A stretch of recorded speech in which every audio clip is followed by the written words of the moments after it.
সকালে একের পর এক বাস ওভারটেক করছিলাম আর 5 থেকে 10 মিনিট লাগবে, 5 থেকে 10 মিনিটের মতো লাগবে গাড়ি। হ্যালো গাইস, আসসালামু আলাইকুম। কেমন আছেন সবাই? আশা করি সবাই ভালো আছেন আল্লাহর রহমতে। তো আমি আজকে বরিশাল যাচ্ছি, বরিশাল বাবুগঞ্জ অফিস যাব। তো এখন বাজে ভোর 6:40 মতো, আর আমি যাচ্ছি বরিশাল। আর আমি এখান থেকে যাব সায়দাবাদ গিয়ে আপনার গাড়ি নিব, দেখি কোন গাড়িতে টিকিট পাওয়া যায়।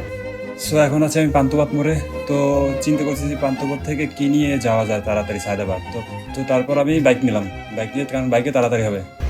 না ভাই, সকালে 150 টাকা দেবো ভাইয়া, মানে একদম বিশেষ কাজ না, বেশি চাঁদ এখানে বেশি চাঁদে না না, এর বেশি দিতে পারবো না ভাই।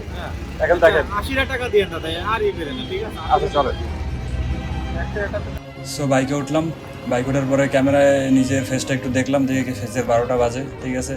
কারণ সারা রাত নাইট ডিউটি করছি অফিসে নাইট ডিউটি করার বাড়িতে রওনা দিলাম। আপনার বাইক নেওয়ার উদ্দেশ্য হচ্ছে আপনার তাড়াতাড়ি সায়দাবাদ পৌঁছাতে পারবো, আর সায়দাবাদ তাড়াতাড়ি পৌঁছাতে পারলে আপনার গাড়িও তাড়াতাড়ি পেয়ে যাব। এখন সকাল, তাই রাস্তা অনেকটাই ফাঁকা। এই তো আমরা কমলাপুর রেল স্টেশনের পিছন থেকে বের হলাম, আর বের হওয়ার পরেই তার কিছুক্ষণ পরেই আপনার সায়দাবাদ পৌঁছে গেলাম। পৌঁছে যাওয়ার পরে আপনি গাড়ির টিকিট কাটলাম। তো গাইজ, আমাদের গাড়ির টিকিট কাটা হয়ে গেছে, 7:30টার সময় গাড়ি।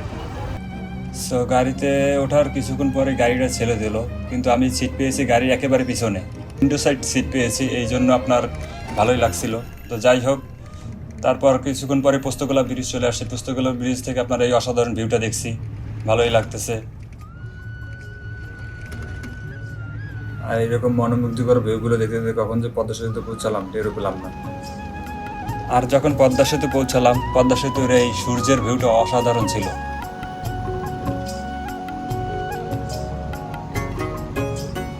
রাস্তা অনেকটাই ফাঁকা ছিল, ব্রিজটা অনেক ভালো লাগছিল দেখতে, কিন্তু পদ্মার দুই পাশের যে চর, এই শীতের দিনে তা স্পষ্ট দেখা যাচ্ছিল, কিন্তু দেখতে তাও ভালো লাগছিল, অসম্ভব সুন্দর লাগছিল।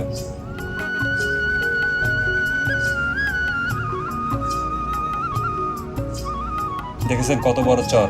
এই শীতের মৌসুমে পানি নেই, এই কারণে চর দেখা যাচ্ছে। যদি গরমের দিন হতো তাহলে বোঝা যেত না, কারণ পানির মৌসুমে আপনার বর্ষার মৌসুমে এই চরগুলো ঢাকা থাকে। আর গাড়িওয়ালা মামা অনেকটা খুব জোরে গাড়ি টানছিল, একেবারে এক বাস ওভারটেক করছিলাম আমরা। আর এইসব অসাধারণ ভিউ দেখতে দেখতে কখন যে ঘুমিয়ে পড়েছিলাম তা নিজেও টের পাইনি। হঠাৎ গাড়ির দোলাদুলিতে উঠে বসে পড়লাম, কারণ আমি তো পিছনের সিটে বসাছিলাম, ড্রাইভার পাগলের মতো গাড়ি টানছিল।